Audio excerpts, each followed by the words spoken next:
Hi guys, be the bull welcomes you again. Yes, ये जो stock है ना वो सेक्टर लीडर भी है, लार्ज कैप भी है, लेकिन फिर भी सस्टेन जिस तरह से करना चाहिए ना वहाँ पे नहीं कर पा रहा है। सारी बात करेंगे। उससे पहले अगर मेरे चैनल पे नए हैं तो प्लीज़ सब्सक्राइब कर दीजिए, बेल का बटन हिट करिए, लाइक करिए और मेरी वीडियो आपके सारे कॉन्टैक्ट में शेयर करिए ताकि उनकी भी स्टॉक मार्केट की जर्नी और भी ज़्यादा कॉन्फिडेंट और सक्सेसफुल हो पाए। तो कंपनी की मार्केट कैपिटलाइजेशन देखेंगे तो 47,000 करोड़ के आसपास की है। फेस वैल्यू 10 की है। करंट प्राइस जो है वो 3677 रुपये के आसपास है। 50 वीक हाई की बात करेंगे तो 4865 है। 52 वीक लो की बात करेंगे तो 3300 रुपये के आसपास है। स्टॉक का पी 65.4 है। ROCE की बात करें तो 24.3% है। ROE 21.8% है। बुक वैल्यू 1102 है। डिविडेंड यील्ड 0.35% है। वहीं पर अगर शेयर होल्डिंग पैटर्न देखेंगे तो दिसंबर 2022 के हिसाब से प्रमोटर्स के पास 38.1% का स्टेक है। एक भी स्टॉक प्लेज नहीं है, मतलब गिरवी नहीं है। FIIs 31.9%, DIIs 17.2%, पब्लिक 12.7% और अदर्स की बात करें तो 0.2% है। यहाँ पर एक चीज़ बहुत कॉन्फिडेंट दिख रही है कि FIIs और DIIs काफ़ी अच्छे तरीके से ये कंपनी के अंदर जुटे हुए हैं। प्रमोटर्स भी 38.1% है और एक भी स्टॉक प्लेज नहीं है। पॉइंट क्या है कि शेयर की प्राइस जो है ना वो लगातार एक थोड़ा सा अनप्रिडिक्टेबल वे से ना गिरती जा रही है और एक सस्टेन नहीं कर पा रही कहीं पर भी।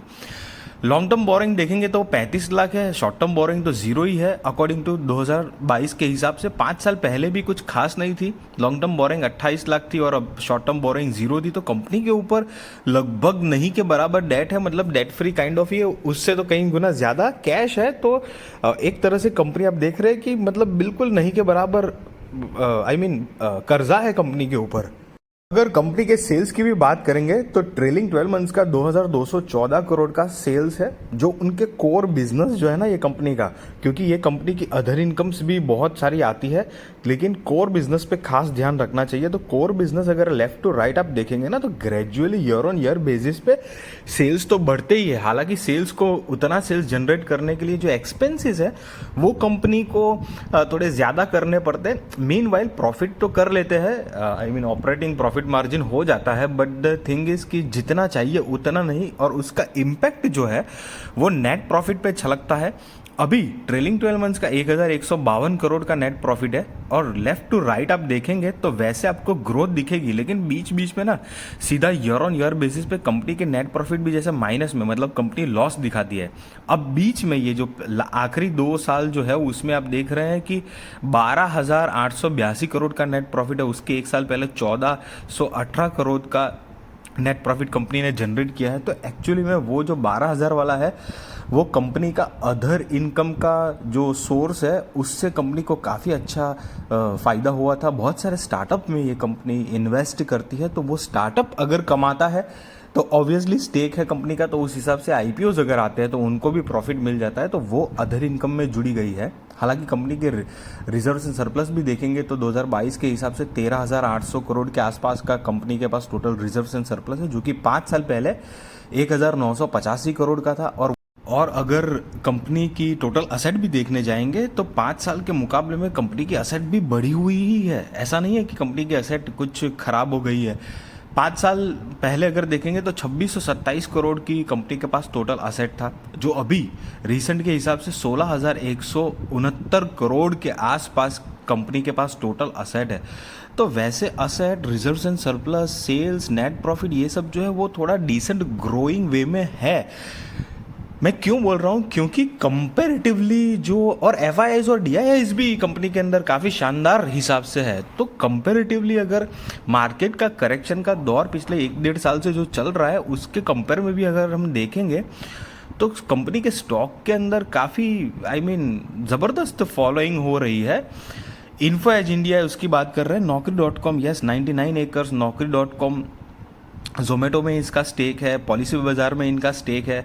फिर शादी.com करके एक है, शादी.com या जीवनसाथी.com, ये कुछ इनमें से कोई एक, मतलब मैट्रिमोनी एक प्लेटफॉर्म है जो ये खुद ओन करता है।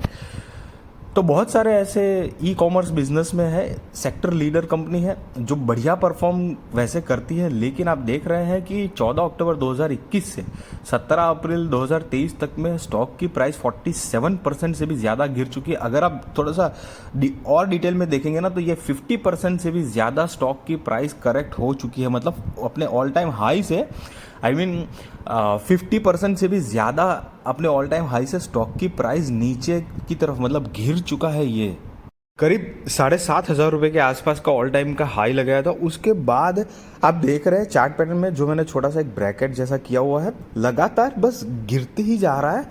कहीं पर भी एक सस्टेन जिसको कहते हैं ना साइडवेज पैटर्न भी ले ले या थोड़ा सा, क्योंकि मार्केट ओवरऑल मार्केट देखा जाए तो हम 17,000 17,500 के निफ्टी के आसपास में ही हैं, तो उस हिसाब से इतना नहीं होना चाहिए। हालांकि बहुत सारे फंडामेंटली स्ट्रॉन्ग स्टॉक भी 30-40-50% तक गिरे हुए हैं, ऐसी बात नहीं है, बट फिर भी इसका थोड़ा अलग सा एक दिख रहा है। देखो, आपको अगर मुझे लग रहा है कि ये शायद 3,000 तक भी जा सकता है, तो थोड़ा अगर फ्रेश बाइंग अगर आप कर रहे हो तो मेरा सुझाव ये रहेगा कि आप थोड़ा सा रुक जाइएगा। हालांकि मैं कोई आपको ऐसी गाइस बाय और सेल रिकमेंडेशन नहीं दे रहा हूँ, डेफिनेटली वो आप अपने रिस्क रिसर्च और फाइनेंशियल एडवाइजर को पूछ कर करना, बट ये इन्फॉर्मेशन इसलिए क्योंकि आप थोड़ा सतर्क रहे। आई होप गाइस कि मेरी इन्फॉर्मेटिव वीडियो आपको अच्छी लगी होगी। अच्छी लगी तो ज़रूर लाइक करना, शेयर करो, सब्सक्राइब करो और मेरी चैनल आपके सारे कॉन्टैक्ट के साथ भी शेयर करो, ताकि उनकी भी स्टॉक मार्केट की जर्नी और भी ज़्यादा कॉन्फिडेंट सक्सेसफुल हो पाए और अवेयर हो पाए।